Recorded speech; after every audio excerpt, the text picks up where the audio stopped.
Ayun po, no, mapagpalang araw po sa inyong lahat. Bunso Divine Healer po ng Team Apostong Divine Healer. Di ba ito po, no, yung lumabas sa atin sa Tao sa Papel.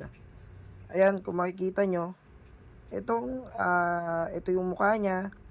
Medyo mahaba yung ilong, bibig, mata-mata. Tapos ito yung sombrero niya. Di ba yan po, duwende yan.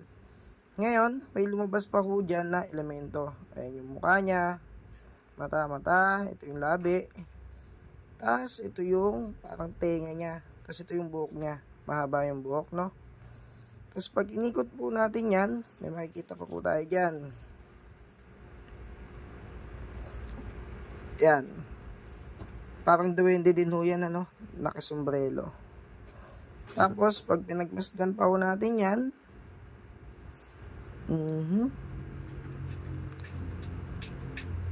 yan. Ito yung hugis sa mukha niya.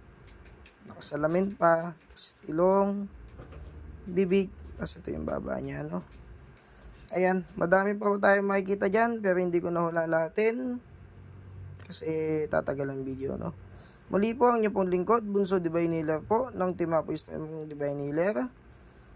Maraming salamat po sa mga nais po na magpatawa sa atin sa papel.